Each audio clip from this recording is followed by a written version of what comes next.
Praise the Lord. सबको जय मसीह की। मैं अंजलि आप सबका स्वागत करती हूँ हमारे चैनल वचन की गहराई में। तो आइए हम आज के वचन से जानते हैं कि कैसे हम दूसरों को माफ़ करके अपनी गलतियों की माफ़ी यहोवा परमेश्वर से पा सकते हैं। तो आइए हम देखते हैं पवित्र बाइबल में उसका नया नियम मत्ती का 7 अध्याय और उसके 1 और 2 नंबर के वचन में लिखा है, दोष मत लगाओ कि तुम पर भी दोष ना लगाया जाए, क्योंकि जिस प्रकार तुम दोष लगाते हो उसी प्रकार तुम पर भी दोष लगाया जाएगा, और जिस नाप से तुम नापते हो उसी नाप से तुम्हारे लिए भी नापा जाएगा। मेरे मसीह बहन भाइयों, इस वचन में हम देखते हैं कि बाइबल हमें बताती है कि दोष मत लगाओ तो तुम पर भी दोष नहीं लगाया जाएगा। दोषी ना ठहराओ तो तुम भी दोषी नहीं ठहराए जाओगे। क्षमा करो तो तुम्हें भी क्षमा किया जाएगा। दया करो तो तुम्हें भी दिया जाएगा। लोग पूरा नाप दबा दबा कर और हिला हिला कर और उभरता हुआ तुम्हारी गोद में डालेंगे, क्योंकि जिस नाप से तुम नापते हो उसी से तुम्हारे लिए भी नापा जाएगा। फिर उसने उनसे एक दृष्टांत कहा। यीशु जी ने, क्या अंधा अंधे को मार्ग बता सकता है? क्या दोनों गड्ढे में नहीं गिरेंगे? चेला अपने गुरु से बड़ा नहीं, परंतु जो कोई सिद्ध होगा वो अपने गुरु के समान होगा। तू अपने भाई की आँख के तिनके को क्यों देखता है और अपनी ही आँख का लट्टा तुझे नहीं दिखता क्या?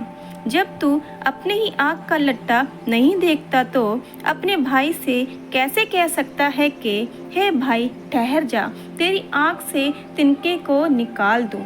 हे कपटी, पहले अपनी आँख से लट्टा निकाल, तब जो तिनका तेरे भाई की आँख में है उसे भली भांति देखकर निकाल सकेगा।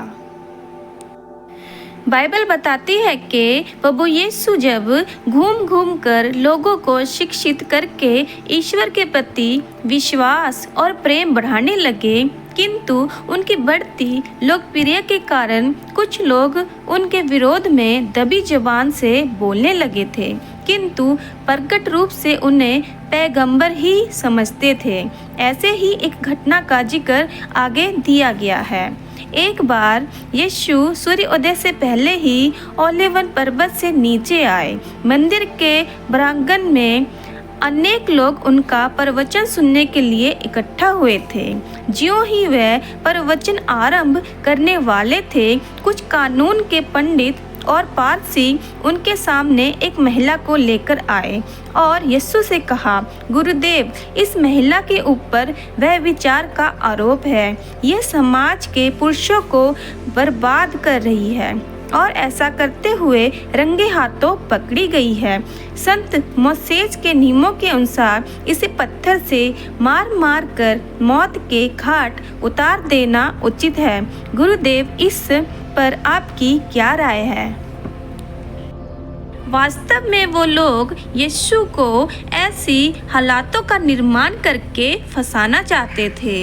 यदि यीशु ने उसे माफ़ी दे दी तो उनके ऊपर इल्ज़ाम लगेगा कि यीशु उचित न्याय नहीं करते, क्योंकि वह विचार समाज में किसी भी कीमत पर मायने नहीं था, और यदि यीशु ने उसकी सज़ा बराबर रखी तो उन पर दोष लगेगा कि उन्होंने महिला के प्रति दयालुता नहीं दिखाई और पत्थर मारने वाली सज़ा में अपनी सहमति दी।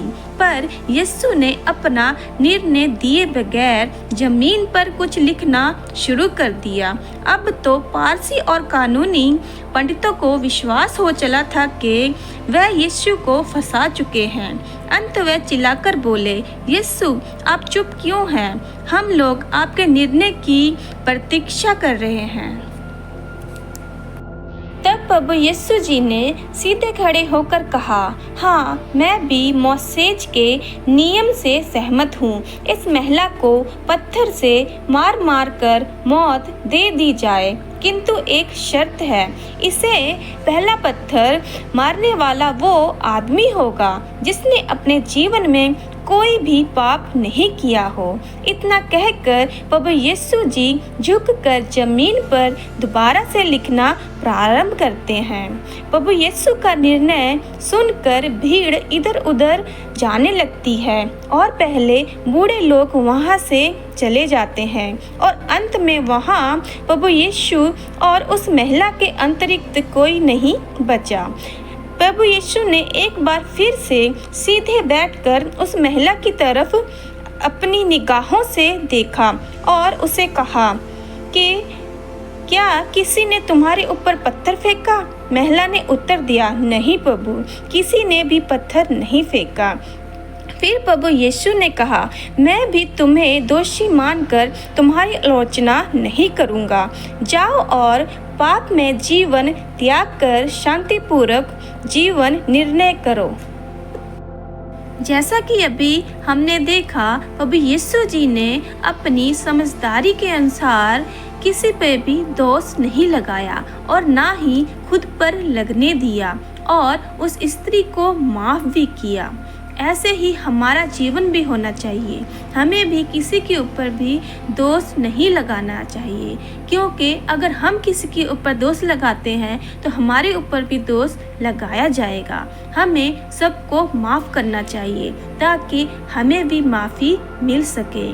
तो आइए आगे हम प्रार्थना में चलते हैं और यहोवा परमेश्वर के आगे प्रार्थना करते हैं कि हे यहोवा परमेश्वर जी, मुझे क्षमा करने वाला और दोष से मुक्त वाला आत्मा दे, ताकि मैं दूसरों को माफ़ और दूसरों को दोषी ठहरा ना सकूं। और ये प्रार्थना मैं अपने मुक्तिदाता यीशु नासरी के जिंदा जलाली नाम से मांग लेता हूँ, आमीन। इस वीडियो को आप अपने साथ जुड़े सभी मसीह बहन भाई तक पहुँचाएं, ताकि वो आज के इस वचन और इस प्रार्थना के द्वारा अपने क्षमा की माफ़ी और लोगों के ऊपर दोष लगाना छोड़कर खुद को निर्दोष साबित कर सकें। और इस वीडियो को ज़्यादा से ज़्यादा शेयर करें, कमेंट करें, लाइक करें और ऐसे ही वचन की गहराई को जानने के लिए मेरे चैनल में बने रहें। सबको जय मसीह की।